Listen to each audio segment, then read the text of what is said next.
अस्सलाम वालेकुम। IND today news में आपका खैर मकदम है।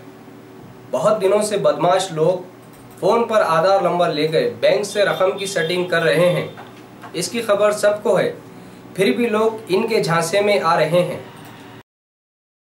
शहर हैदराबाद की साइबर क्राइम टीम ने शहर के एक शख्स की शिकायत पर कार्रवाई करते हुए रियासत झारखंड के ज़िले जमतारा के मुतवत्तिन 4 बदमाशों को गिरफ्तार कर लिया है।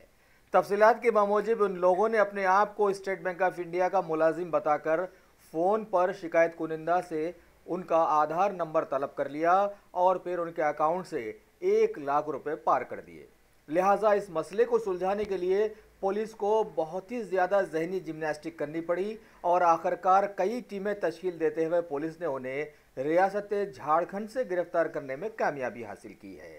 साइबराबाद की DCP crimes doctor Janaki Sharmila और एसीपी श्री सतीश कुमार की निगरानी में इंस्पेक्टर श्री पी रविंदर रेड्डी ने अपनी टीम के हमरा इस केस की कामयाब सुराग रसानी की और आवाम से ख्वाहिश भी की कि आज का ज़माना सोच समझकर कदम आगे बढ़ाने का है, लिहाजा समझ बूझ के साथ दानिशमंदी से काम लेते हुए आगे बढ़े।